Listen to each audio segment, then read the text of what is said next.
2025 թվականին Հայաստանում լրագրողների եւ լրատվամիջոցների գործունեության նկատմամբ ճնշումները շարունակել են աճել, գերազանցելով նախորդ տարվա ցուցանիշները։ Այս մասին հայտարարել է Խոսքի ազատության պաշտպանության կոմիտեի նախագահ Աշոտ Մելիքյանը, ներկայացնելով կազմակերպության տարեկան զեկույցը։ Զեկույցը ծավալուն է 125 էջ, սակայն, ինչպես նշեց Աշոտ Մելիքյանը, այն հստակ ներկայացնում է մեդիա դաշտում ձևավորված հիմնական միտումները եւ խնդիրները։ Եվ պետք է հանրահավաքության ասեմ, որ սովորաբար կոնֆլիկտները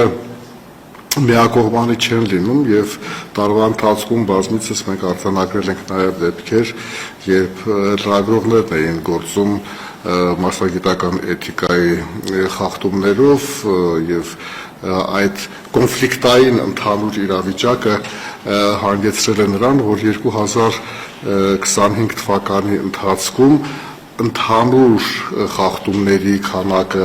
ավել է, քան 2024 թվականին։ Խոսքի ազատության պաշտպանության կոմիտեի տվյալներով 2025 թվականին արձանագրվել է ընդհանուր առմամբ 224 խախտում, մինչդեռ 2024 թվականին թիվը կազմել է 208։ Խախտումները դասակարգվել են 3 հիմնական խմբի՝ ֆիզիկական բռնություններ, տարբեր տեսակի ճնշումներ, վիրավորանքներ, սպառնալիքներ, խոչընդոտում եւ տեղեկություններ ստանալու ու տարածելու իրավունքի խախտումներ։ Տարվա ընթացքում արձանագրվել է 15 ֆիզիկական բռնության դեպք, որոնցից 7-ն իրականացվել է իրավապահ մարմինների կողմից, եւս 7-ը իշխանություններին համակիր քաղաքացիների, իսկ մեկ դեպքում հանցագործը մինչև օրս չի հայտնաբերվել։ Խոսքը լրագրող Հակոբ Կարապետյանի նկատմամբ իրականացված հարձակման մասին է։ Այս խախտումները հատկապես արձանագրվում էին եւ տեղի էին ունենում, երբ երկրում հասարակական քաղաքական մթնոլորտը սրվում էր։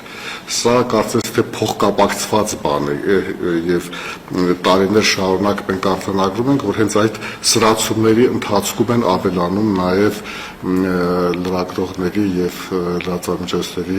ներկայացուցիչների նկատմամբ հարձակումները, տարատեսակ ճնշումները եւ այլն։ Ճնշումների թիվը 2025 թվականին կտրուկ աճել է 71-ից հասնելով 108-ի, մինչդեռ տեղեկություններ ստանալու եւ տարածելու իրավունքի խախտումները նվազել են 122-ից դառնալով 101։ Սակայն, ինչպես ընդգծում են փորձագետները, խնդիրը լուծված չի կարելի համարել։ Շարունակում են տարածված մնալ գործընթացի ձգձգումները, ձևական պատասխաններն ու անհիմն մերժումները։ Կոմիտեն նաեւ արձանագրել է դատական գործերի էական աճ։ 2025 թվականին լրագրողների եւ լրատվամիջոցների դեմ ներկայացվել է 61 դատական հայց, որոնց մեծ մասը վիրավորանքի եւ զրպարտության հիմքով։ Դրանց գրեթե կեսը ներկայացրել են իշխանության ներկայացուցիչները։ Եվրոպական դատարանի որոշումներում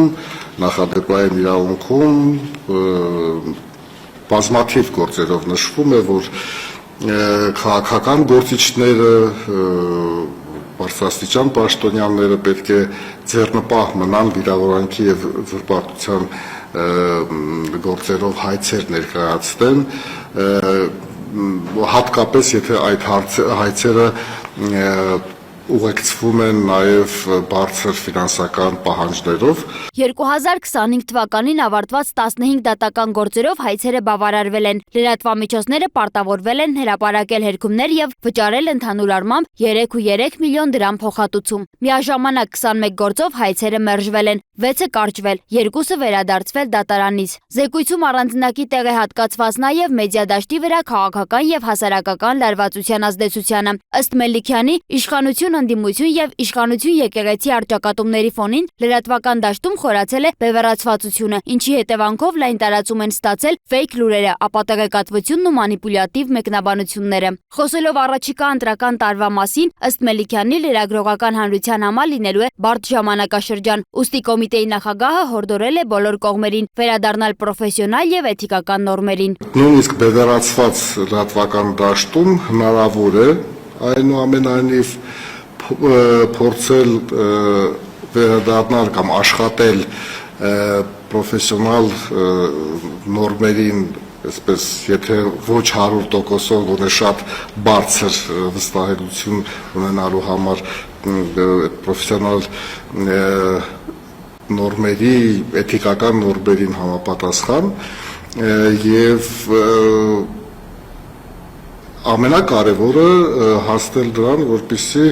այդ կարծիքները, դիրքորոշումները, տեսակետները տարբեր ուժերի ներկայացված լինեն, ոչ թե քարոզ իրականացվի